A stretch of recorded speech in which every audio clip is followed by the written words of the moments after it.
अस्सलामुअलैकुम। इस्लामी तारीख़ का ये पार्ट 3 है। आज हम बनी उमैया की हुकूमत के बारे में जानेंगे। इमाम हसन रज़ियल्लाहु ताला अन्हु खिलाफत से दस्तबरदार हो गए और उन्होंने हज़रत मुआविया रज़ियल्लाहु ताला अन्हु को खलीफ़ा मान लिया। तो हज़रत मुआविया पूरी इस्लामी रियासत में खलीफ़ा मान लिए गए। हज़रत मुआविया ने जिस हुकूमत की बुनियाद डाली है उसे खिलाफत बनी उमैया कहते हैं। अरबी ज़ुबान में बनी का मतलब है औलाद। हज़रत मुआविया उमैया की औलाद थे और आपके बाद भी बहुत दिनों तक इस ख़ानदान के लोग खलीफा होते रहे, इसलिए इसकी हुकूमत को खिलाफत बनी उमैया कहते हैं। खिलाफत बनी उमैया 90 साल तक रही। बनी उमैया के कुल 12 खलीफा हुए। इनमें से मशहूर और नामी खलीफा ये हैं। हज़रत मुआविया 20 साल तक खलीफा रहे। उन्होंने शाम मुल्क के मशहूर शहर दमिश्क को राजधानी बनाया और उनके ज़माने में बड़ा अमन रहा। नए नए इलाके फ़तह हुए और वह इस्लामी हुकूमत में शामिल हुए। इन इलाकों में एक शुमाली अफ्रीका है। शुमाली अफ्रीका को उस वक्त के मशहूर सिपहसालार उक़बा बिन नाफ़े ने फ़तह किया था। शुमाली अफ्रीका शाम मुल्क से बहुत दूर था, इसलिए उक़बा ने वहाँ कैरवान नाम का एक शहर बसाया। वहाँ मुसलमान बसाए गए। बाद में ये शहर बहुत मशहूर हुआ। कैरवान में बड़े बड़े नामी आलिम और दानिश्वर और हुनरमंद पैदा हुए। उक़बा बहुत नेक बुज़ुर्ग थे। उनकी कब्र शुमाली अफ्रीका में बस्करा नामी बस्ती में। हज़ारों आदमी आज भी उस कब्र की ज़ियारत को जाते हैं। हज़रत मुआविया इन 4 बुज़ुर्गों अबू बकर, उमर, उस्मान और अली रज़ियल्लाहु ताला अन्हु के मर्तबे के ना थे। वे सब तो सादा ज़िंदगी गुजारते थे, लेकिन हज़रत मुआविया बादशाहों की तरह बड़े ठाट बाट से रहते थे। दूसरी बात यह है कि वे इस्लामी ख़जाने से अपनी मर्ज़ी के मुताबिक बड़ी बड़ी रकमें निकाल लिया करते थे। एक काम इन्होंने और किया, उन्होंने अपने बेटे यज़ीद को अपने बाद खलीफा नामज़द कर दिया। ये 3 बातें इनसे इस्लामी हुकूमत के ख़िलाफ़ हो गई। उनको छोड़कर बाकी बातों में वे बड़े अच्छे माने जाते हैं। बहुत से लोगों का कहना है कि इन बातों से उनका मर्तबा घट गया और उन्होंने बादशाहत की बुनियाद डाली। इन 3 बातों को छोड़कर बाकी बातों में वे बड़े अच्छे खलीफा हुए। अगर इनको बादशाह माना जाए तो उनके मर्तबे का बादशाह दुनिया में कोई नहीं हुआ। उनकी हुकूमत ने अमन रहा, इंसाफ का बड़ा ख्याल था। उन्होंने अपनी हुकूमत में बड़े अच्छे गवर्नर मुकर्रर किए। उनके एक गवर्नर ने हुकूमत की तारीफ़ करते हुए कहा था कि अगर कूफा और खरासान के रास्ते में रस्सी का एक टुकड़ा भी चोरी हो जाए तो मुझे मालूम हो जाएगा कि किसने लिया। रातों को औरतें अपने घरों के कवाड़ खोलकर अकेली सोती थीं और उनके घरों में कोई घुसने की हिम्मत नहीं कर सकता था। हज़रत मुआविया का मिजाज भी बहुत अच्छा था। वे किसी के साथ सख्ती नहीं करते थे। इनके दुश्मन इनको उनके सामने बुरा कहते, लेकिन वे इनको भी खुश कर देते, उनको समझाते और उनकी मदद रुपए पैसे से करते थे। हज़रत हसन और हुसैन और उनके ख़ानदान वालों से बड़ी इज़्ज़त के साथ पेश आते। हज़रत मुआविया ने नहरें खुदवाईं और जगह जगह तालाब बनवाए, उनसे सिंचाई होती थी। उन्होंने डाक का भी इंतज़ाम किया। मुल्क भर में थोड़ी थोड़ी दूर पर तेज़ दौड़ने वाले घोड़े हर वक्त तैयार खड़े रहते। सरकारी आदमी जगह जगह पहुंचकर घोड़ों को बदलते। इस तरह जल्द से जल्द एक जगह की खबरें दूसरी जगह तक ले जाते और ले आते। वह समझदार भी बहुत थे। मशहूर था कि कोई उनको धोखा नहीं दे सकता। एक बार एक अनजान आदमी आया और उनसे कहा कि मैं आपका भाई हूँ, मेरा हक़ अदा कीजिए। हज़रत मुआविया ने उसे नहीं पहचाना, आपके ख़ानदान वालों ने भी उसे नहीं पहचाना।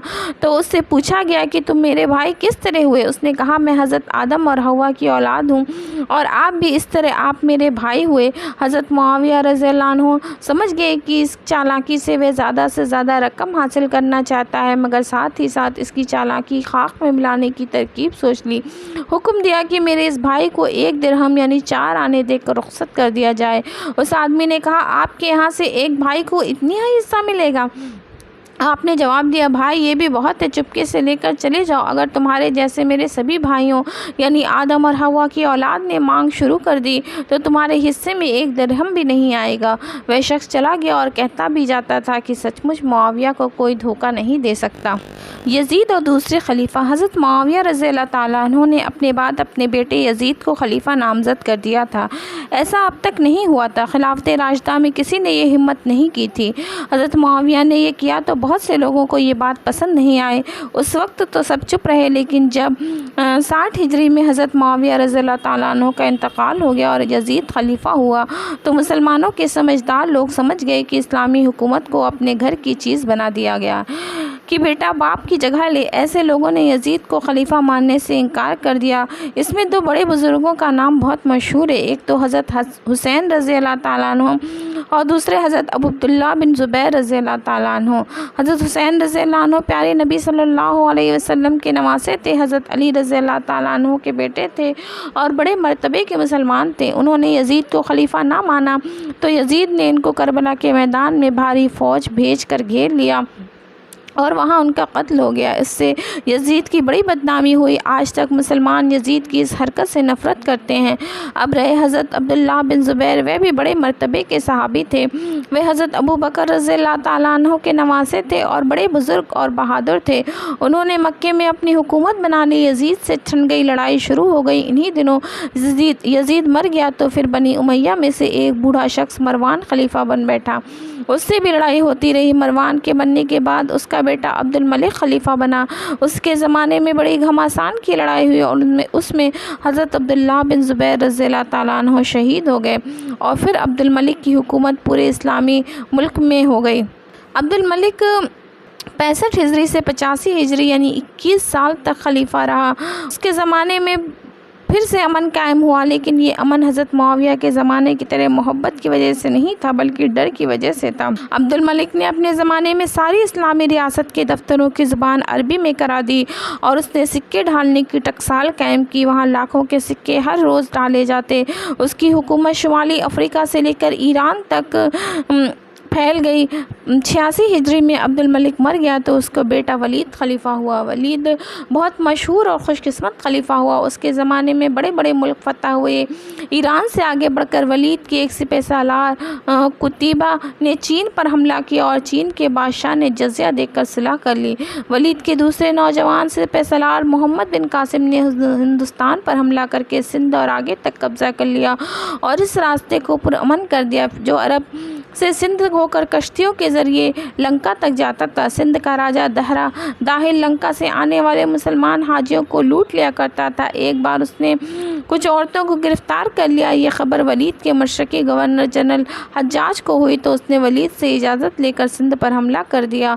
एक फ़ौज भेजी और उसका सिपह सालार अपने भतीजे मोहम्मद बिन कासिम जो कि सिर्फ 17 साल के थे सिंध को फ़तह करने निकले। फिर वहाँ ऐसा अच्छा निज़ाम हुकूमत कायम किया कि चारों तरफ उसकी वाह वाह हो गई। वहाँ के लोगों ने उनको इतना अच्छा समझा कि उसे देवता मानकर पूजने लगे। थोड़े दिनों बाद खलीफा ने मोहम्मद बिन कासिम को सिंध से वापस बुला लिया। वलीद के एक और गवर्नर जनरल मूसा बिन नसीर ने जो मगरबी मुल्कों का ज़िम्मेदार था उसने वलीद से इजाज़त लेकर स्पेन और पुर्तगाल पर हमला कर दिया। मूसा ने स्पेन पर हमला करने के लिए जो फ़ौज भेजी उसका सिपह सालार 17 साल के अपने ग़ुलाम को बनाया। उस नौजवान का नाम तारिक था। नौजवान तारिक ने स्पेन पहुंचकर उसे फ़तह किया और आगे बढ़कर फ्रांस पर भी चढ़ाई कर दी। लेकिन इन्हीं दिनों में वलीद का इंतकाल हो गया और वलीद के बाद होने वाले खलीफा सुलेमान ने जिस तरह चीन से कुतैबा और सिंध से मोहम्मद बिन कासिम को बुलाया उसी तरह उसने तारिक को भी बुला लिया और इस्लामी परचम आगे लहराने से रुक गया। वलीद इसलिए मशहूर नहीं कि उसके ज़माने में बड़ी दूर तक इस्लामी हुकूमत फैल गई थी। यही नहीं, उसने अपनी 10 साल की हुकूमत में इस्लामी रियासत सिंध और चीन की सरहद से लेकर स्पेन तक फैला दी जिसकी लंबाई 5000 मील थी। बल्कि पूरी रियासत में अमन भी रहा। वलीद का ये भी कारनामा है कि इसने बड़ी बड़ी इमारतें बनवाईं। उसने मदीना की मस्जिद नबी को फिर से बनवाया और उसको बढ़ा दिया। दमिश्क में भी बहुत बड़े शानदार जामा मस्जिद बनवाई जो अब तक बाकी है। वलीद ने सड़कें ठीक कराईं, सड़कों पर दूरी के निशान बनाए, तमाम रास्तों पर कुएं बनवाए, मुसाफिर खाने बनवाए और अस्पताल खुलवाए। वलीद ने अपनी हुकूमत में भीख मांगना बंद करा दिया था। लूले लंगड़ों और अपाहिजों के लिए रकमें मंजूर कहीं, अंधों की खिदमत के लिए आदमी मुकर्रर किए। वलीद ने यतीम बच्चों की तालीम और तरबियत का बड़ा अच्छा इंतज़ाम किया। आलिमों की तनख्वाहें मुकर्रर की ताकि वह इत्मीनान के साथ लोगों को तालीम दे। वलीद नेक लोगों को वैसे भी रुपया दिया करता था। वलीद ने 86 हिजरी से 96 हिजरी तक 10 साल तक बड़ी आन और बान से हुकूमत की। उसके इंतकाल के बाद सुलेमान खलीफा हुए। सुलेमान के बाद उमर बिन अब्दुल अज़ीज़ खलीफा हुए। उमर बिन अब्दुल अज़ीज़ बनी उमैया के 7वें खलीफा हैं। सुलेमान ने अपने ज़माने में जो बड़ा काम किया वह ये कि उसने अपने बेटे के बदले अपने चचेरे भाई उमर बिन अब्दुल अज़ीज़ को खलीफा बनाया। सुलेमान की इस बात की तारीफ़ मुसलमान हमेशा करेंगे कि उसने अपने ख़ानदान ही से सही फिर भी उस वक्त के एक नहायत अच्छे और खुदा से डरने वाले शख्स को खलीफा बनाया। उमर बिन अब्दुल अज़ीज़ इतने अच्छे खलीफा हुए कि इन्होंने हज़रत उमर फ़ारूक रज़ियल्लाहु ताला अन्हु की याद ताज़ा कर दी। बहुत से दानिश्वर तो उनको 5वां खलीफा राशिदा कहते हैं, यानी जैसे 4 खलीफाए राशिदीन हुए जिनका हाल पहले बयान किया जा चुका है। सच्ची बात यह है कि इन्होंने हज़रत अबू बकर, हज़रत उमर जैसी खिलाफत करने की कोशिश की। उमर बिन अब्दुल अज़ीज़ 99 हिजरी में खलीफा हुए और 101 हिजरी में यानी 2.5 साल तक खलीफा रहे। उमर बिन अब्दुल अज़ीज़ खलीफा होने से पहले बहुत ठाठ से रहते थे। अपने ज़माने के सारे ही लोगों से अच्छे कपड़े पहनते, एक बार जो लिबास पहन लेते उसे फिर ना पहनते। जैसे ही खलीफा हुए उन्होंने अपनी ज़िंदगी बदल ली, शान और शौकत से मुंह फेर लिया और बड़े ही सादा तरीके से रहने लगे। अमीर मुआविया के बाद जो खलीफा हुए उसमें शक नहीं इनके ज़माने में बहुत से मुल्क फतह हुए, उन्होंने अमन भी कायम रखा और वह काबिल आदमी थे, लेकिन उनके ज़माने में कुछ ज़्यादती भी हुई। एक ऐब तो ये पैदा हो गया था कि खिलाफत बादशाहत बन गई थी। खलीफा को मुसलमान नहीं चुनते थे बल्कि अब खलीफा उमैया के ख़ानदान से होता था, बाप के बाद बेटा या भाई खलीफा बनता था। दूसरा ऐब ये था कि बैतुल माल पर अब खलीफा का पूरा कब्जा था। खलीफा बैतुल माल की रकम जिस तरह चाहता था खर्च करता था।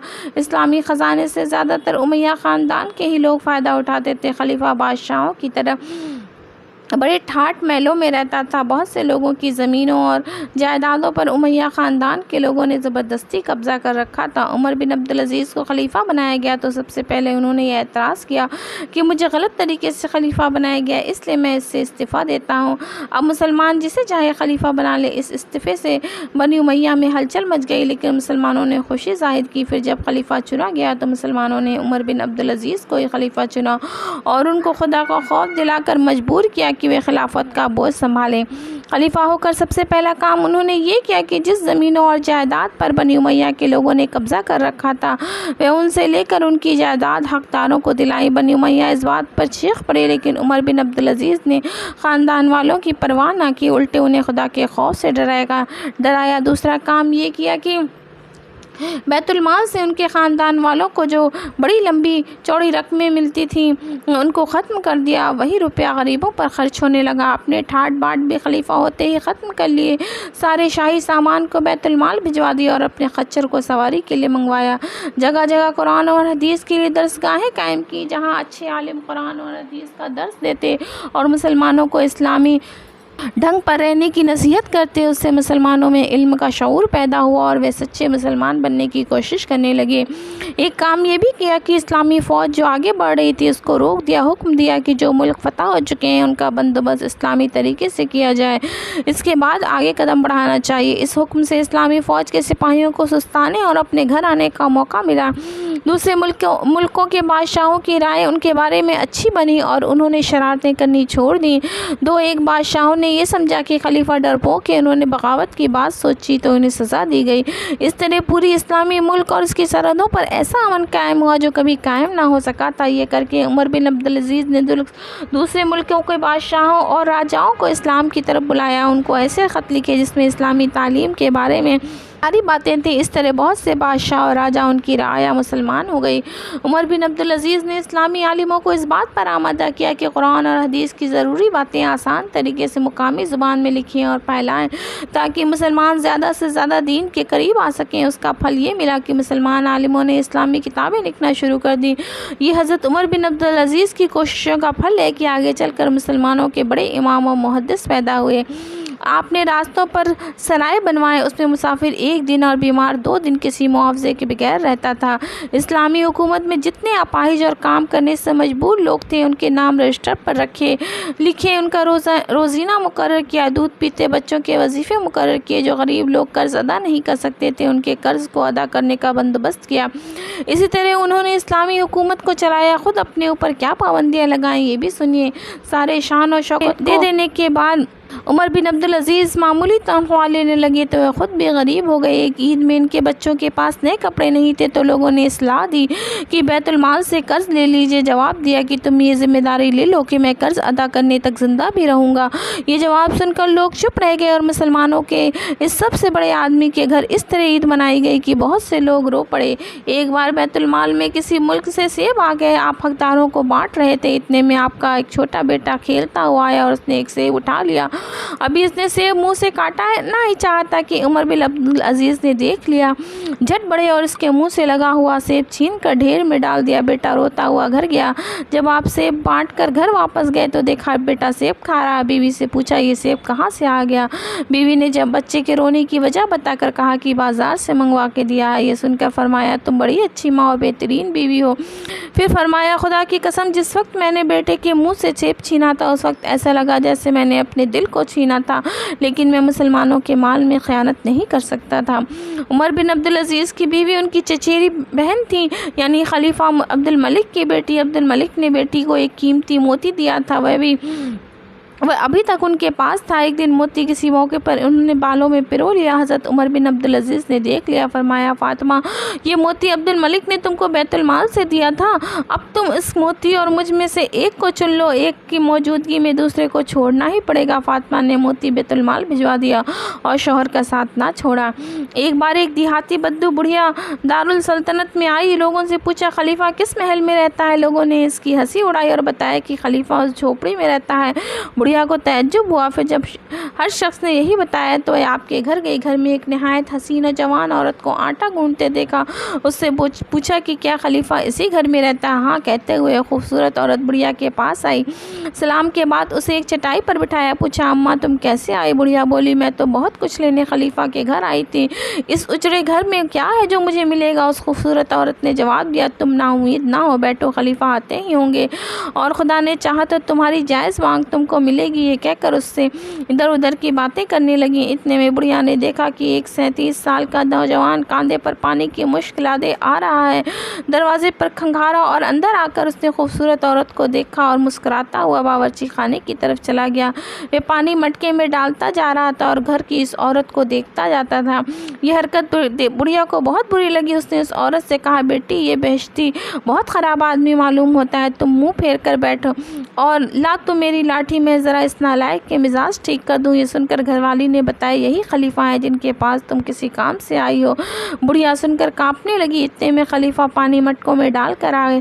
बुढ़िया से हाल पूछा। उसने कहा 6 बेटियां हैं, सब जवान और शादी के लायक है, लेकिन मेरी गरीबी की वजह से कोई उनसे शादी करने को तैयार नहीं होता। हज़रत उमर बिन अब्दुल अजीज़ ने हर लड़की का नाम पूछा, हर एक के नाम उतनी रकम लिखी कि बुढ़िया को इत्मीनान हो गया। खलीफा का फरमान लेकर चली तो फातिमा ने कहा माँ तुम सबका घर बसाने के लिए तो घर उजाड़ा गया है। एक रात खलीफा सरकारी काम कर रहे थे, सामने मोमबत्ती जला रखी थी। इतने में एक आदमी मिलने आया। वह पास बैठकर बातें करने लगा तो आपने बत्ती बुझा दी। उसने कहा ये क्या किया, अंधेरा क्यों कर दिया। फरमाया ये बत्ती सरकारी है और तुम घरेलू बात कर रहे हो, इस काम के लिए ये बत्ती नहीं और मेरे पास अपनी कोई बत्ती नहीं है। इस तरह की बहुत सी बातें हम सब यहाँ नहीं बयान कर सकते। इस का नतीजा ये हुआ कि एक तरफ इंसाफ की नदी बहने लगी और दूसरी तरफ इस्लामी हुकूमत में ऐसी खुशहाली आई कि कोई गरीब ना रह गया। लोग सदका देने के लिए रकमें लेकर घर से निकलते और उन्हें खैरात करने वाला कोई नहीं मिलता और वे बैतुल माल भिजवा देते थे। हज़रत उमर बिन अब्दुल अजीज़ 2.5 साल तक खलीफा रहे। फिर उनको उनके ख़ानदान वालों ने जहर दे दिया, उनका इंतकाल हो गया। उन्होंने अपने 2.5 साल की मुद्दत में खिलाफत राशिदा को ज़िंदा कर दिया। अफसोस की बात है कि आपके बाद आपकी जगह जो खलीफा बना तो वह इस ऊँचे मर्तबे पर कायम ना रह सका और फिर वही बादशाहत लौट आई। हज़रत उमर बिन अब्दुल अजीज़ के बाद बनी उमय्या में 5 और खलीफा हुए। उनके नाम ये हैं यजीद दौम, हशाम, वलीद दौम, इब्राहिम, मरवान दौम। इन 5 में हशाम जो हुकूमत करने में बड़ा कामिल निकला, बल्कि बाकी 4 बिल्कुल नाकारा थे। हशाम के बाद 3 खलीफा इस ख़ानदान बनी उमय्या में हुए, लेकिन उनमें हुकूमत करने की काबिलियत नहीं थी। चारों तरफ बगावतें होने लगी। बगावतों को दबा नहीं सके। सबसे बड़ी बगावत बनी हाशिम की तरफ से हुई। ईरान वालों ने उनका साथ दिया। कई साल बनी उमैया और बनी हाशिम में लड़ाई होती रही। आखिरकार बनी हाशिम जीते। बनी उमैया चुन चुन कर कत्ल किए जाने लगे। अब बनी उमैया को छिपने के लिए कहीं भी जगह नहीं मिलती थी। इस तरह 132 हिजरी में बनी हाशिम को पूरी तरह जीत हासिल हुई और उनका कब्जा दारुल सल्तनत दमिश्क पर हो गया। बनी उमैया ने 92 साल हुकूमत की और उनके ज़माने में जो ख़ास बातें हुई वह ये हैं। बनी उमैया के ज़माने में बहुत से मुल्क फतह हुए और उनकी हुकूमत स्पेन से चीन की सरहदों व हिंदुस्तान में सिंध तक हो गई। बनी उमैया के बाद फिर किसी को इतनी बड़ी हुकूमत नसीब ना हुई। खिलाफत असली ही खिलाफत ना रही बल्कि वह अब बादशाहत के ढंग पर होने लगी। किसी को खलीफा बनाने के लिए मुसलमानों से राय नहीं ली जाती थी बल्कि अब बाप के बाद उसका बेटा या भाई खलीफा होता था। नाम को खलीफा कहलाता मगर दरअसल वह होता वह बादशाह ही था। बैतुल माल जो मुसलमानों का ख़जाना था उस पर खलीफा का पूरा कब्जा होता। खलीफा अब सादा ज़िंदगी नहीं गुजारते थे। वे बड़े ठाठ से महलों में रहते थे। हज़ारों लौंडे और ग़ुलाम उनकी खिदमत में लगे रहते।